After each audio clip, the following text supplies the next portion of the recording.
APBN ya? APBN 20% ya Pak ya? Ya, APBN nanti dikirim ke daerah. Tetapi tetap mereka masih ragu, bahkan sampai sekarang. Alasan mereka, loh faktanya kan anggaran pendidikan saya tidak naik, padahal saya harus dibebani dengan guru honorer. Ya nggak naik, memang sekarang refocusing semuanya. Oh ya. Kan gitu sebenarnya betul. Ya. Tetapi kan alokasinya ada untuk itu. Nah inilah yang problem, maka kami sangat sulit memahami ya mengapa masih ada daerah yang punya pemahaman seperti itu, sementara daerah lain tidak. Itu termasuk mana Pak daerah itu Pak? Semarang misalnya. Kalau Semarang bagus ya, kota ya. Semarang. Karena saya tanya ke kebetulan wakil saya Pak Bunyamin kan, kami nggak problem ya, sesuai kebutuhan gitu. Kalau butuh 2.000 ya kami ajukan 2.000 ya. Brebes 4.000 lebih. Misalkan terus saya lihat Wonogiri juga 3.000 sekian ya, 3.700 kalau tidak salah. Komitmen daerah yang masih sangat belum tinggi. sejalan tapi ya. ada yang kecil. Nah itu. Di beberapa kabupaten kecil. Padahal ada peluang ya. Ada peluang. Harapan guru honorer itu. Ini yang saya sebut sebut saja ketidaksesuaian. Ini kan banyak terjadi, termasuk di pembelajaran tatap muka, SKB 4 Menteri. Masih ada tumpang tindih ya. Ini membatasi pusat dan daerah ya.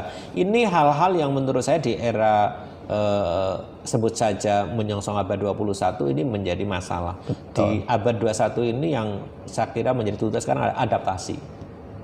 Jadi ada cepat mengambil keputusan. Naik, turunnya biasa saja. Biasa saja, tapi harus diikuti ya. Diikuti. Jangan sampai begini, misalkan pelajaran dari tatap muka. Pada saat silakan buka, nanti dulu. Pada saat mau buka malah kejadian baru kan terjadi. Contoh ya, sebut aja di Jawa Tengah, sebut aja. Kita kan SKB 4 Menteri 2021 awal itu kan sudah mempersilahkan untuk mulai dibuka. Tatap kita muka malah masih uji coba, itu toh. Itu kan faktanya. Terus bertengkar terus ya di situ. Pada saat ya sudah mulai Juli nanti kita buka, malah kasus muncul. Ya jadi dong gitu kan. Iya. Maka sampailah kemarin pada saat Agustus September sudah disuruh buka lagi, kita juga bertahap. Ya, ini saya kira hal terkait guru honorer. Tapi ini sekarang perjuangannya belum selesai karena apa? Muncul masalah baru. Pada saat tahap 2 dibuka, itu guru swasta ikut masuk. Oh iya punya peluang yang sama juga ya. Nah, mengapa guru swasta waktu itu kok diikutkan? Karena logika pemerintah pusat itu nggak bisa disalahkan memang dari sisi logikanya. Butuh 1 juta, guru honorer ada hanya 700, kan kekurangan 300. Ya. Betul. Lalu ya sudahlah guru swasta silahkan ikut pikirannya mereka karena masih kurang. Nah masalahnya 1 juta formasinya hanya 500. Yang 500 tidak ada formasinya? Atau diajukan oleh daerah. Oh, oleh daerah itu tadi ya. Lah sekarang diserang oleh guru honorer. Ya diserang oleh guru swasta. Ya guru honorernya yang kena. Loh kenapa bisa kalah guru honorer? Yang pertama karena guru swasta banyak yang sudah bersertifikat pendidik. Nah bersertifikat pendidik maka diberi poin 100. Kompetensinya lebih siap ya? Dianggap lebih siap. Jadi kompetensi teknisnya sudah 100 dia.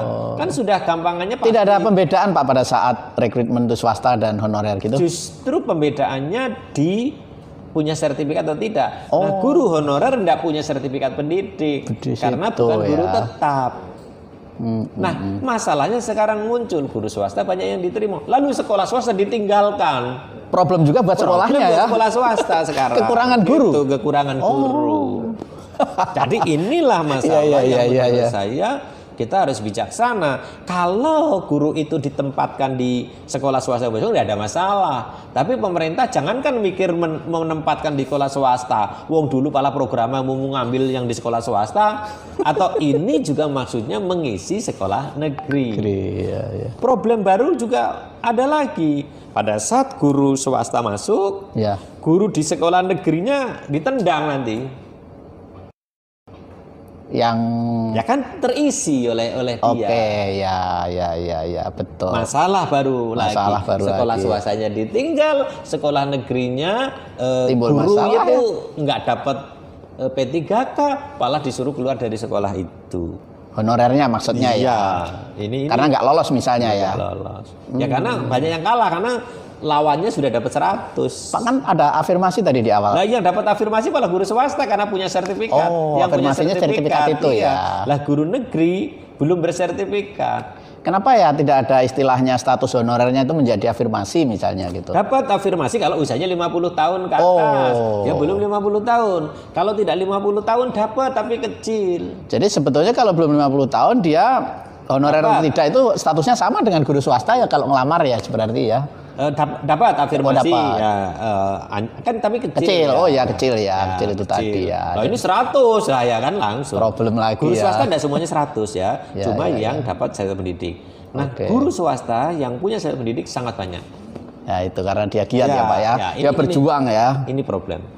Oke. Oke Pak Mudi, sebetulnya maaf bicara honorer ke skema Pak. Skemanya kalau nggak salah kan ada yang dikontrak setahun, 2 tahun, 5 tahun gitu ya Pak ya? Iya, kontraknya sekarang 5 tahun. Oh semuanya? Iya 5 tahun, tetapi dengan janji bahwa apabila tidak ada tidak ada pelanggaran lah, itu akan terus diperpanjang. Oh gitu. Iya. Jadi hakikatnya akhirnya sama dengan ASN yang lain gitu ya. Betulnya ya. Artinya ya semua memang tidak dikontrak, tetapi mereka kan bisa diberhentikan juga kalau melanggar. Ada status kontrak ya. Ya bedanya karena ya ini aturannya saja ya. Ya. Kontrak, tapi janji di Pak Dirjen langsung juga di. Pak, tapi kalau dari sisi kesejahteraan setelah menjadi status P3K menjadi lebih baik Pak dari honorer selama ini atau guru swasta? Ya, karena Jauh lebih baik ya? jauh lebih baik. Pertama yang paling penting kesejahteraan itu status. Ya. Sekarang mereka guru tetap, maka nanti bisa sertifikasi pendidik. Gajinya naik juga dalam rentang waktu 5 tahun? Iya, ada kenaikan. Oh, ada kenaikan juga, sesuai ya? kan apa masa kerja dan sebagainya. Kan ASN PJK prinsipnya sama dengan ASN yang lain. Sebetulnya ya. Iya, hanya bedanya nggak dapat pensiun saja. Iya, dan kontrak Dia ya bisa juga diberhentikan. berkarir juga. Setelah 5 tahun dia bisa diperpanjang atau tes lagi Pak? Iya, enggak perlu.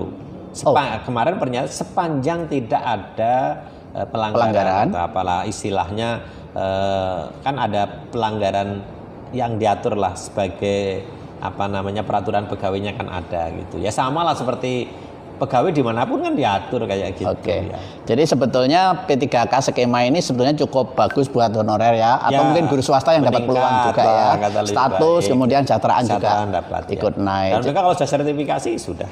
Kalau yang ASN guru sudah semua sejahtera ya, sudah pasti ya Pak ya. Ya, saya sebut ya ini lagi-lagi kan gini. Inilah yang saya sebut kami berbangga sebagai PGRI Jawa Tengah. Gagasan lahirnya Undang-Undang Guru sebenarnya yang mencetuskan juga PGRI Jawa Tengah. PGRI Jawa Tengah lagi. Kongres ya. Dalam sebuah kongres di Bandung memang PGRI Jawa Tengah menginisiasi setelah reformasi waktu itu untuk punya Undang-Undang Guru. Mengapa perlu Undang-Undang Guru? Karena guru sebagai sebuah profesi harus mendapat perlindungan dari profesinya, Betul. perlindungan kesejahteraannya. Fungsi PGRI juga itu.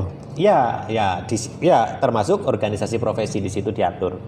Nah, akhirnya berjuang cukup lama melewati Habibie, melewati Gus Dur, melewati Megawati hampir clear waktu itu, tapi Megawati kan kalah ya. Maka hak inisiatif berubah jadi haknya DPR waktu itu, atau bukan hak ya, diajukan oleh DPR karena bola sudah ada di sana. Padahal awalnya sebenarnya dari pemerintah atas usul kita. Nah, akhirnya pembahasan di era SBY kami terlibat sangat intensif di PGRI Jawa Tengah, termasuk salah satunya yang paling penting adalah batas usia pensiun menjadi 60 tahun, tadinya 56, dapat diperpanjang, sekarang tidak ada kata dapat. Dihapus itu ASN guru 60 berarti ya? Ya, 60 titik ya. Dulu kan Purworejo sudah di pensiun 56. Maka Jawa Tengah ngotot karena sudah punya kasus gitu.